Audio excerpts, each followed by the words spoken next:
what is the connection between P Diddy, 50 Cent, and Jay-Z? Because that 50 is kind of, I can't put my finger on it. He's an outlier, but he's a cooperator and a collaborator when he needs to be. And that's the issue that I have with Curtis. I understand he wants to be the king. I understand he wants both Jay-Z and Diddy gone. But I also know that he will play the game for what is in his best interest. And if he has to work along with someone he doesn't like to move someone out of the way, to move himself a little closer to that seat of visible power, because the seat that they're fighting for doesn't even exist. They're all being controlled and handled.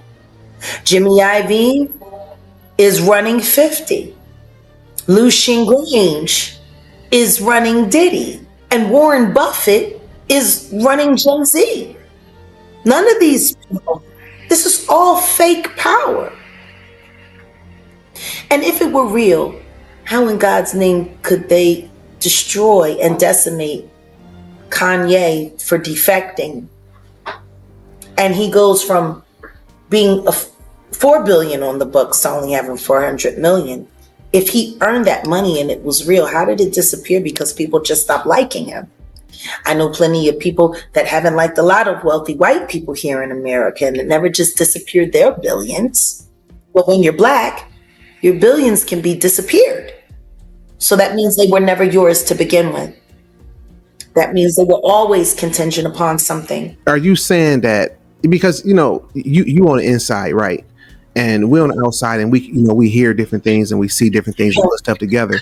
But I noticed that it's like I call them the do dirties, right? And I noticed that there seem to be more angles to this do dirty-ism, is what I call it. So they're not all being controlled by one force. Is different entities fighting against each other. There is a larger group of elites that are not the color of my skin that are also working together, and each one of them has their own special puppet for the black community.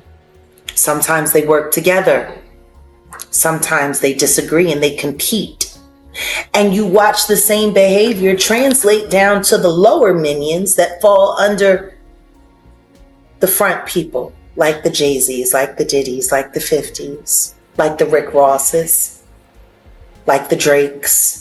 You know, when people see people like Nicki Minaj fighting with Megan Thee Stallion, why does no one want to accept that they're doing that on behalf of their makers?